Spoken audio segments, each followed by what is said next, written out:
Pois bem, você que nos acompanha em casa, tome sua Bíblia, Daniel capítulo 7. E a proposta do Bíblia Fácil Daniel é estudarmos a profecia aliado à história. Até aqui, nós já passamos 6 capítulos de Daniel, a seção histórica. Já caminhamos com Daniel para a Babilônia no cativeiro, o sonho de Nabucodonosor, a fornalha de fogo ardente, a loucura do rei por 7 anos, já vimos a queda de Babilônia e na semana passada nós estudamos sobre Daniel na cova com os leões e como Deus o livrou de forma miraculosa. Agora a sessão profética de Daniel começa do capítulo 7, que vamos estudar agora, e iremos até o capítulo 12, o último capítulo de Daniel. Aqui no capítulo 7 está registrada a segunda visão que Daniel teve. A primeira aconteceu lá no capítulo 2, quando Deus deu para ele a interpretação do sonho da estátua de 4 metais. Aqui no capítulo 7, nós vamos estudar a segunda visão. E logo no versículo 1, a palavra de Deus diz assim: no primeiro ano de Belsazar, rei da Babilônia, teve Daniel um sonho e visões ante seus olhos, quando estava no seu leito. Escreveu logo o sonho e relatou a suma de todas as coisas. A primeira coisa que você deve perceber é que nós voltamos no tempo. Nós voltamos para o primeiro ano de Belsazar. Na semana passada nós estudamos Daniel na cova dos leões e a experiência com o rei Dario, que era rei da Medopérsia. Mas agora no capítulo 7, nós voltamos ao tempo de Belsazar. Isso quer dizer de que as visões do capítulo 7, se nós colocarmos no livro de Daniel, elas aconteceram depois da loucura de Nabucodonosor e antes da queda de Babilônia, que foi o capítulo 5, certo? Então esse sonho que Daniel teve, ele aconteceu ainda quando Babilônia dominava e ainda quando Belsazar reinava. Agora, alguns críticos dizem assim: vocês estão vendo? A Bíblia está dizendo que Belsazar foi o último rei da Babilônia, mas as descobertas arqueológicas ensinam que o último rei de Babilônia não foi Belsazar, foi Nabonido. De fato, as descobertas arqueológicas trazem o nome de Nabonido. O que nós temos que entender é que Belsazar era filho de Nabonido. E houve um período de tempo que Nabonido saiu de Babilônia e foi para Tema, na Arábia. Lá em Tema, ele cultuava a uma das suas deidades. Tema tornou-se o centro de uma das deidades babilônicas. E para lá Nabonido foi e passou um bom período. Enquanto ele estava lá, na corregência do trono de Babilônia, esteve Belsazar, seu filho. Tanto é que quando acontecem os incidentes do capítulo 5, falando da queda de Babilônia, qual foi a recompensa que o rei Belsazar ofereceu para quem decifrasse a escritura na parede? O texto diz: eu vou colocá-lo como terceiro no reino. Por que terceiro no reino? Porque o primeiro era Nabonido, o pai dele, que estava na Arábia. O segundo era ele próprio. E o terceiro era o lugar que ele daria para quem interpretasse a escritura na parede. Então, no tempo de Belsazar, assim que Nabonido viaja para Tema e ele assume a corregência, é nesse momento que acontece a visão do capítulo 7. Então, se você quiser colocar os capítulos de Daniel numa sequência cronológica, o capítulo 7 tem que vir antes do capítulo 5, que trata da queda de Babilônia. Então nós estamos ainda no período de Babilônia. E agora Daniel tem uma segunda visão. E o que ele viu nessa segunda visão? A partir do capítulo 7, verso 2, nós temos o relato. Olha o que diz a palavra de Deus. Em Daniel, capítulo 7, verso 2, diz assim: Falou Daniel e disse: Eu estava olhando durante a minha visão da noite, e eis que os 4 ventos do céu agitavam o grande mar. 4 animais grandes, diferentes uns dos outros, subiam do mar. Daniel continua a descrição. O primeiro era como leão e tinha asas de águia. Enquanto eu olhava, foram-lhe arrancadas as asas, foi levantado da terra e posto em 2 pés como homem, e lhe foi dada uma mente de homem. Continuei olhando, e eis aqui o segundo animal, semelhante a um urso, o qual se levantou sobre um dos seus lados. Na boca, entre os dentes, trazia 3 costelas, e lhe diziam: Levanta-te, devora muita carne. Depois disto, continuei olhando, e eis aqui outro, semelhante a um leopardo, e tinha asas nas costas, ou tinha nas costas 4 asas de ave. Tinha também este animal 4 cabeças, e foi-lhe dado o domínio. Versículo 7. Depois disto, eu continuava olhando nas visões da noite, e eis aqui o 4º animal, terrível, espantoso e sobremodo forte, o qual tinha grandes dentes de ferro. Ele devorava e fazia em pedaços e pisava aos pés o que sobejava. Era diferente de todos os animais que apareceram antes dele e tinha 10 chifres. 4 animais extraordinários. E interessante que quando Daniel começa a ter a visão, ele disse: os ventos do céu agitavam o grande mar. O que é vento em profecia?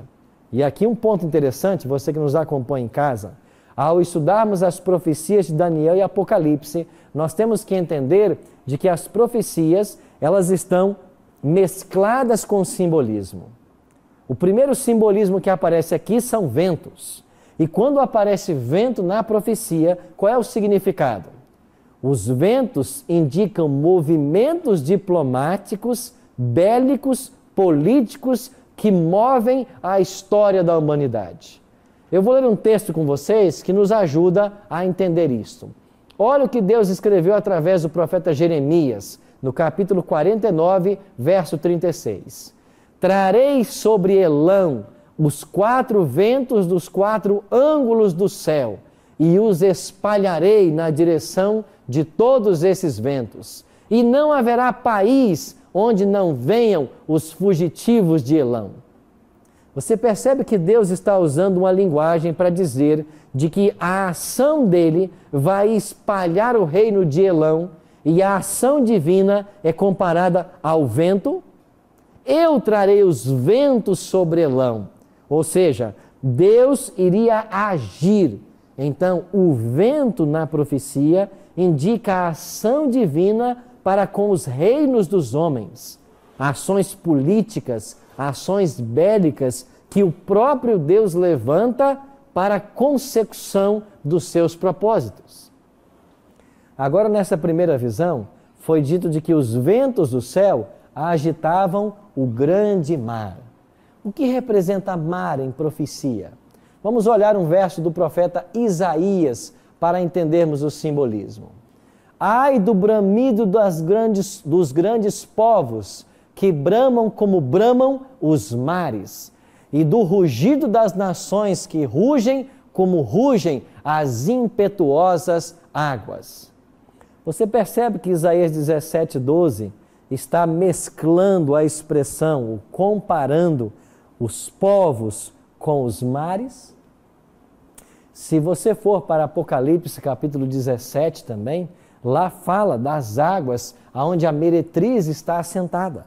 Você olha comigo esse verso rapidamente, deixa marcado Daniel aí e vai para Apocalipse capítulo 17. Você que nos acompanha em casa, deixe marcado Daniel capítulo 7 e vá para Apocalipse capítulo 17, porque os livros de Daniel e Apocalipse, eles se interrelacionam. Você vai aprender isso aqui. Olha o capítulo 17, verso 15. Falou-me ainda, as águas que viste, onde a meretriz está assentada, são o quê? Povos, multidões, nações. Você entendeu então que mar na profecia significa povos. Então, quando a profecia fala de mar, ela fala de um local densamente povoado. Quando a profecia falar de terra, ela fala de um local deserto, com escassez de pessoas. Pois bem, a ação divina agitou as nações, e no agito dos impérios surgiram 4 animais. Quem são esses 4 animais? Volta para Daniel. Se você fizer uma comparação de Daniel capítulo 7 com Daniel capítulo 2, você vai perceber de que esses 4 animais de Daniel 7, eles têm uma equivalência com os 4 metais da estátua do capítulo 2. No capítulo 2, a estátua possuía uma cabeça de ouro, e esta cabeça de ouro era símbolo de Babilônia. Agora, no capítulo 7, Babilônia é representada por um leão alado. No capítulo 2, a prata dos peitos da estátua representava a Medopérsia. E no capítulo 7, aparece um urso com 3 costelas na boca. No capítulo 2, o bronze do quadril da estátua representava a Grécia. No capítulo 7, a Grécia será representada por um leopardo com 4 cabeças e 4 asas. No capítulo 2, os pés da estátua eram de ferro. No capítulo 7, Roma, que representavam as pernas, é representada por um animal terrível e espantoso. E Daniel não soube classificá-lo na zoologia. Ele não disse ter aparência de leopardo, nem de urso, nem de leão. Ele simplesmente disse, era um animal terrível e espantoso. E esse animal terrível e espantoso tinha 10 chifres. Vamos então para a Babilônia. O leão representa a Babilônia, que dominou o mundo do ano 605 ao ano 539. Lembram que a Medopérsia venceu a Babilônia no dia 13 de outubro, ou na noite de 13 de outubro de 539? Pois bem, as asas que foram arrancadas desse leão e ele posto em pé com mente de homem, o que isso traz à sua memória em Babilônia? O rei Nabucodonosor, que se tornou como um animal por 7 anos, as asas foram arrancadas. A glória de Babilônia foi tirada, mas depois ele foi colocado novamente sobre os 2 pés, com mente de homem novamente. É claro que o capítulo 7 de Daniel está fazendo uma alusão ao incidente de Nabucodonosor, que por 7 anos ele pastou como animal, mas depois o trono foi entregue para ele novamente. Os achados arqueológicos indicam de que Babilônia o leão era um símbolo de Babilônia. E por todas as partes de Babilônia haviam leões pintados ou em ladrilhos, falando da grandeza do seu império. O leão alado é muito bem um símbolo de Babilônia. E Babilônia dominou o mundo até o ano 539. Nabucodonosor esteve fora do poder por 7 anos, mas ele voltou ao trono. E aqui está o capítulo 7 dizendo, ele será posto novamente sob 2 pés e será devolvida a mente de homem. Pois bem, nessa sequência histórica, o urso representa a Medopérsia, que venceu a Babilônia em 539 e dominou o mundo até 331. Agora, esse urso, diz a profecia, ele levanta-se de um lado. Você se lembra que eu pedi você para guardar em mente que quando a Medo-Pérsia começou a governar o mundo, quem é que se assentou no trono? Dario. Mas depois que Dario governa, quem é que vem governar? Ciro. Ou seja, se o urso é um símbolo da Medo-Pérsia, ele levanta-se depois de um outro lado. Por quê? Porque o grande nome da Medo-Pérsia não foi Dario, mas foi Ciro. Quem começou no governo foi Dario, mas finalmente quem se levantou como grande nome foi Ciro. Até porque a profecia de Jeremias ou de Isaías 45:1 apontava até o nome dele. É por isso que esse urso se levanta de um lado. No reinado de Ciro, houve mais abrangência, mais poder, mais sucesso. Foi mais notado do que no reinado de Dario. Agora, esse urso, ele traz na sua boca 3 costelas. O que será que representam essas costelas? Vamos recorrer à história para entendermos isso? Eu trouxe aqui alguns livros e nós vamos analisar alguns deles. Um deles que eu trouxe para vocês é esse livro de Heródoto. Heródoto é conhecido como o pai da história. Ele escreveu 2 volumes. Esse aqui é o volume 1, ali está o volume 2. E nesse volume 1, eu queria que você acompanhasse na página 40 o que Heródoto, que viveu no 5º século antes de Cristo, escreveu. Página 40 e na obra original aparece aqui o número 77. Livro 1, inciso 77. Curando a si próprio, ou melhor, censurando a si próprio, por não ter evitado a desproporção das forças, suas tropas eram muito menos numerosas do que a de Ciro. E vendo que no dia seguinte o príncipe não tentaria novo ataque, Creso retornou a Sardes com a intenção de pedir socorro aos egípcios, de acordo com o tratado concluído com Amasis e anterior firmado com Lacedemônios. Propunha-se também a solicitar auxílio aos babilônios, igualmente seus aliados que tinham por soberano Labineto, e pedir às tropas lacedômonas que se dirigissem a Sardes dentro do tempo determinado. Heródoto, que é um historiador secular, conhecido como pai da história, que viveu no 5º século antes de Cristo, ele está falando de uma aliança que foi feita entre a Lídia, do qual Creso era o líder, da Babilônia, no qual Labineto era o líder, e o Egito, do qual Amasis era o faraó. Ele está falando de 3 poderes que se uniram para atacar a Medo-Pérsia. E o que aconteceu? A Medo-Pérsia venceu em 547 a Lídia, em 539 derrotou Babilônia, que nós já estudamos aqui no capítulo 5, e em 526 derrotou o Egito. Então, as 3 costelas na boca do urso, segundo Heródoto, ele não diz, ele não está falando da profecia, mas ele está falando de uma união política entre esses 3 poderes para enfrentar Ciro, enfrentar Dario, o Império Medo-Persa. Então, analisando a história, nós concluímos de que as 3 costelas na boca do urso representam as 3 principais conquistas da Medo-Pérsia. Justamente a Lídia, a Babilônia e o Egito.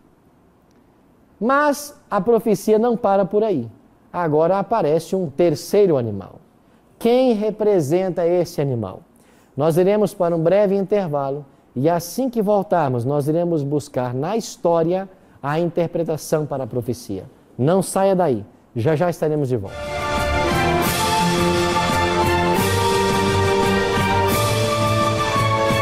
Sabe o que esse texto revela?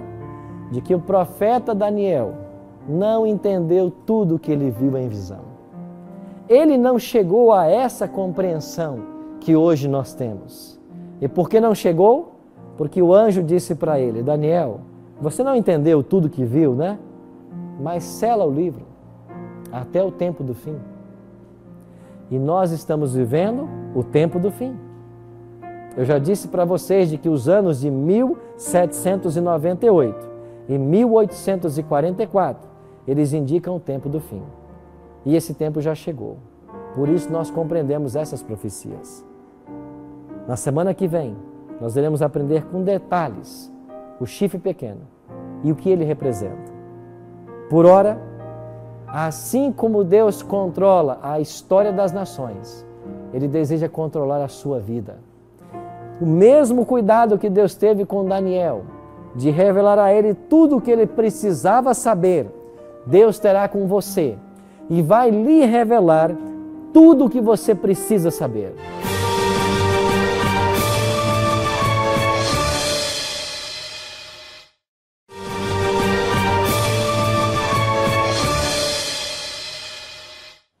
Estamos de volta com o programa Bíblia Fácil. No primeiro bloco nós aprendemos sobre o capítulo 7, que o primeiro animal era um leão alado, representando Babilônia. Depois vimos o segundo animal, que era um urso. Esse urso representa a Medo-Pérsia. E as 3 costelas na sua boca representam as 3 principais conquistas dos Medo-Persas para conseguirem a hegemonia mundial: a Lídia, a Babilônia e o Egito. E agora chegamos então ao terceiro animal da profecia, um leopardo. E ele tem 4 cabeças e 4 asas. Seguindo a sequência histórica dos impérios, esse leopardo só pode representar a Grécia. Agora, o que representam essas 4 asas e essas 4 cabeças? Nós sabemos que a Grécia dominou o mundo do ano 331, quando ele venceu a Medo-Pérsia, até o ano 168, quando a Grécia vai perder o poder para Roma, que é o 4º animal que vamos estudar. Agora, o que representam essas 4 cabeças e essas 4 asas? As 4 asas do leopardo, elas falam para nós da velocidade com que Alexandre o Grande conquistou o mundo. Ao olharmos a biografia de Alexandre, nós vamos perceber que no ano 336 ele tornou-se rei da Macedônia. Em 334, na Batalha de Granico ou Grânico, ele começou a primeira grande guerra contra os Medo-Persas. Em 333, foi a Batalha de Isso, a segunda batalha contra os Medo-Persas. E no ano 331, aconteceu a Batalha de Galgamela, também conhecido como Batalha de Arbelas. E foi nessa batalha do ano 331 que finalmente a Grécia venceu a Medo-Pérsia. No ano 323, Alexandre leva sua capital para a Babilônia e no mesmo ano ele morre aos 33 anos de idade. Você percebe que do ano 336 ao ano 323 nós temos apenas 13 anos? E num período apenas de 13 anos, Alexandre, que havia se tornado rei com 20 anos, consegue conquistar o mundo inteiro. Por isso a história o conhece como Alexandre o Grande. Então as 4 asas do leopardo, que já é um animal veloz, fala de uma super velocidade com que Alexandre conquistaria os reinos. Agora, e qual é o significado dessas 4 cabeças? O que representam as 4 cabeças? Eu queria então ler para vocês o que escreveu Sir Isaac Newton. Ele escreveu um comentário sobre Daniel e Apocalipse, eu tenho aqui em minhas mãos. Ele escreveu esse livro em 1733. E Isaac Newton, escrevendo sobre justamente a vitória de Alexandre e o império dos gregos, na página 42 do seu livro, Isaac Newton diz assim: a terceira besta, lemos isso em Daniel 7 agora, é o reino que sucedeu aos persas, isto é, o império dos gregos. Era como um leopardo, para significar sua ferocidade, e tinha 4 cabeças e 4 asas, para indicar que poderia ser dividido em 4 reinos, pois continuou em regime monárquico durante o reinado de Alexandre o Grande, seu irmão Arideus e seus filhos Alexandre e Hércole, dividindo-se então em 4 reinos, de vez que os governadores das províncias, por mútuo consenso, se tinham feito coroar e reinaram sobre as mesmas. Cassandro reinou sobre a Macedônia, a Grécia e o Épiro. Lisímaco sobre a Trácia e a Bitínia. Ptolomeu sobre o Egito, a Líbia, a Arábia e a Selocíria. E Seleuco sobre a Síria. O que Isaac Newton está dizendo? Que assim como esse leopardo possuía 4 cabeças, após a morte do grande líder Alexandre, o império foi dividido em 4 setores. E 4 generais de Alexandre, depois de muitas brigas entre os generais, eles finalmente tomam conta desse império. E ele dá os nomes: Cassandro, Lisímaco, Ptolomeu e Seleuco. Essa é a interpretação oferecida por Isaac Newton. E a história secular confirma os fatos de que, de quando Alexandre morre, os generais começam a travar batalhas e, finalmente, 4 generais tomam o controle. Então, a história está dizendo de que esse leopardo representa a Grécia e as 4 cabeças representam os 4 generais: Ptolomeu, Cassandro, Lisímaco e Seleuco. Interessante como a história cumpre a profecia. Agora chegamos então ao 4º animal, chamado por Daniel terrível e espantoso. Ele não foi classificado na zoologia, mas esse animal, assim como as pernas de ferro do capítulo 2 da estátua, representa Roma. E Roma venceu os gregos no ano 168, na Batalha de Pídima. A partir daí começou o Império Férreo dos Césares. E Roma dominou o mundo até 476 depois de Cristo. Isso quer dizer que Jesus nasceu e morreu sob a jurisdição do Império Romano. Agora, esse animal era diferente dos outros anteriores e ele possuía 10 chifres. Por que esse animal era diferente dos anteriores? E o que representam esses 10 chifres? É isso que nós temos que descobrir agora. E mais uma vez, vamos apelar para Isaac Newton. Nesta mesma obra, Observações sobre as profecias de Daniel e Apocalipse, na página 56, assim Isaac Newton concluiu. Pelas guerras anteriormente discutidas, o Império Romano do Ocidente, ao tempo em que Roma foi cercada e tomada pelos godos, dividiu-se nos seguintes reinos: vândalos, suevos, visigodos, álanos, burgúndios, francos, bretões, hunos, lombardos e Ravenna.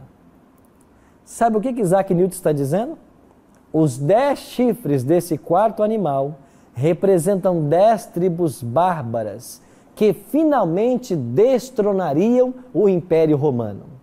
E ele menciona os 10 reinos, e quando nós buscamos mais historiadores, nós vemos uma profunda relação, com alguma discrepância. Enquanto que ele fala no reino de Ravenna, a maioria dos historiadores falam nos Érulos. E enquanto que ele fala nos hunos, outros falam nos ostrogodos. O certo é que os 10 chifres desse animal, que representa Roma, representam as 10 tribos bárbaras vindas da Germânia, que finalmente destronaram Roma. E se você buscar na história secular, você vai descobrir que justamente foi isso que aconteceu. Inclusive, Edward Gibbon, que é um dos historiadores mais benquistos e afamados da atualidade, já no século XVIII, ele escreveu uma obra chamada O Declínio e a Queda do Império Romano. E ele diz de que Roma não perdeu seu poder para nenhum outro reino, mas Roma foi minado em suas bases, minado pelas tribos bárbaras, representada pelos 10 chifres do animal terrível e espantoso. Você percebe como que uma profecia dada em Daniel, no capítulo 7, por volta do 6º século antes de Cristo, já nos conduziu até o ano 476 de nossa era? E quando Rômulo Augusto, o último imperador romano, cai, e cai Roma Ocidental, quem é que assume o controle do mundo? Estas tribos bárbaras. Agora elas começam a dominar. Mas a visão de Daniel capítulo 7 não parou por aí. Volte agora para Daniel capítulo 7 e olha que revelação importante Daniel faz para nós. Daniel capítulo 7, vamos olhar agora primeiro para o versículo 8. Estando eu a observar os chifres. Quais chifres? Os 10 chifres do quarto animal. Enquanto eu observava esses 10 chifres, eis que entre eles subiu outro pequeno, diante do qual 3 dos primeiros chifres foram arrancados. E eis que nesse chifre havia olhos como os de homem e uma boca que falava com insolência. Versículo 11. Então estive olhando por causa da voz das insolências que falava o chifre pequeno. Daniel viu em visão de que quando o quarto animal saísse de cena, os 10 chifres que ele possuía representavam 10 tribos bárbaras que passariam a governar o mundo. Mas depois que as tribos bárbaras estivessem governando, um chifre pequeno surgiria entre os 10 e arrancaria 3 chifres. De que Daniel está falando? Quem é esse chifre pequeno da profecia? Na próxima semana, nós iremos dedicar a nossa hora de estudo só sobre o chifre pequeno. Porque esse chifre pequeno, que surge do Império Romano, ele tem uma ação de insolência contra Deus. Ele vai surgir no cenário mundial atacando a Deus, atacando a lei de Deus, atacando os filhos de Deus. E nós vamos descobrir de que esse chifre pequeno que se levantou lá depois dos 10 reinos, esse poder representado por ele, ainda vive em nossos dias. Ainda existe em pleno século XXI. E segundo a profecia de Apocalipse 13, ele vai levar o mundo a uma ação de adoração a um falso Deus. E nós haveremos de enfrentar o maior conflito da história humana. Porque o próprio Daniel profetizou no capítulo 12, versículo 2, de que haverá um tempo de angústia, qual nunca houve desde que há nação sobre a terra. Esse tempo de angústia ainda não chegou. Ele vai chegar. Mas segundo as profecias, ele chegará quando esse poder se assentar. Vocês percebem como Deus está conduzindo a história? E Daniel, lá no tempo de Belsazar, antes do ano 539 antes de Cristo, já havia recebido uma revelação que falava dos 4 impérios mundiais que se assentariam. E quando esses 4 impérios mundiais se assentaram, nós já aprendemos aqui sobre os 10 dedos da estátua. E esses 10 dedos da estátua do capítulo 2 estão em paralelo com os 10 chifres do quarto animal do capítulo 7. São as 10 tribos bárbaras. Só que agora surge um novo elemento. E Daniel não entendeu o que estava acontecendo. Quando você olha para o capítulo 7, olha o versículo 15. Daniel 7,15. Quanto a mim, Daniel, o meu espírito foi alarmado dentro em mim, e as visões da minha cabeça me perturbaram. Eu cheguei-me para um dos que estavam perto e lhe pedi a verdade acerca de tudo isso. Assim ele me disse e me fez saber a interpretação das coisas. E então o anjo começou a interpretar para ele tudo o que ele precisava saber. Mas agora acompanhe então o que acontece após o verso 24. Os 10 chifres correspondem a 10 reis que se levantarão daquele mesmo reino, e depois deles se levantará um quarto, o qual será diferente dos primeiros, e abaterá 3 reis.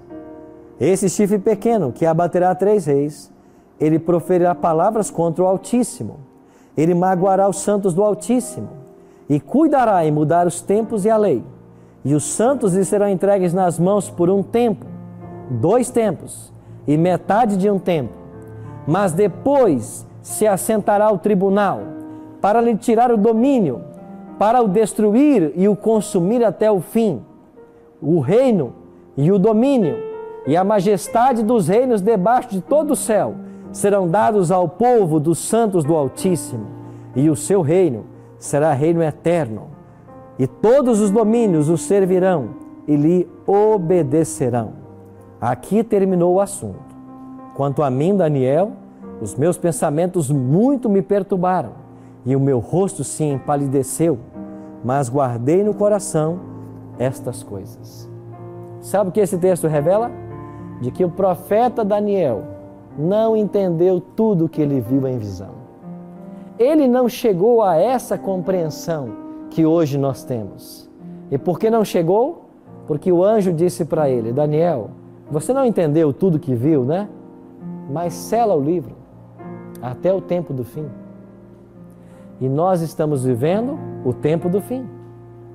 Eu já disse para vocês de que os anos de 1798 e 1844, eles indicam o tempo do fim. E esse tempo já chegou. Por isso nós compreendemos essas profecias. Na semana que vem, nós iremos aprender com detalhes o chifre pequeno e o que ele representa.